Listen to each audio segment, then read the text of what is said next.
健康科普，健康智慧，健康新知，听4套，健康中国。听4套健康中国，欢迎各位的收听。白天咳，晚上咳，站着咳，坐着咳，夜里躺着还在咳，谁来拯救我的咳？别着急，中医帮您忙。中国中医科学院广安门医院呼吸科边永军医生，从咳嗽的原因到对症的药膳食补方，帮您解决咳嗽的小烦恼。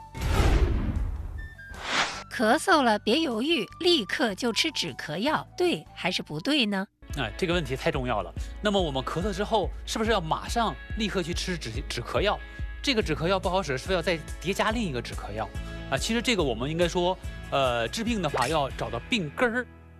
中医的观点呢，一直把咳嗽作为一个从整体来看待的一个症状和疾病，它既是一个症状，也是一个疾病。那么咳嗽本身就包括了2个方面，咳指的是咳嗽，而嗽呢指的是卡痰。所以说咳嗽本身就包括了咳嗽和卡痰2个症状。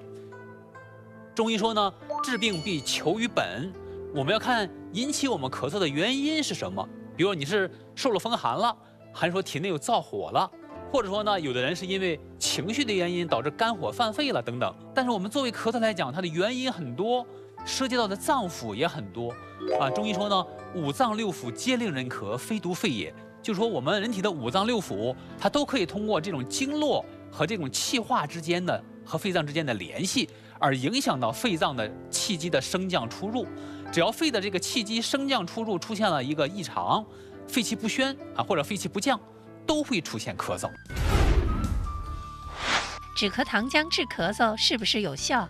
那么止咳糖浆它治疗咳嗽呢，有它专门针对性的一些特点。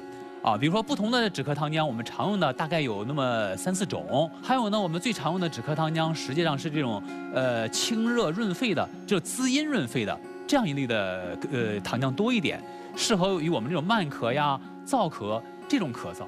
那么对于我们说一咳嗽就吃止咳药这个问题来说，它是在一定程度上是错误的。我们单纯的治疗咳嗽的话，咳嗽是压住了，但你体内的不管是有内火呀，还是有外寒呀，我们这种病邪给压在身体里了，反而对我们咳嗽的康复呢，长久的康复是不利的。感谢边永军医生的解答。听4套健康中国持续为您带来精彩内容。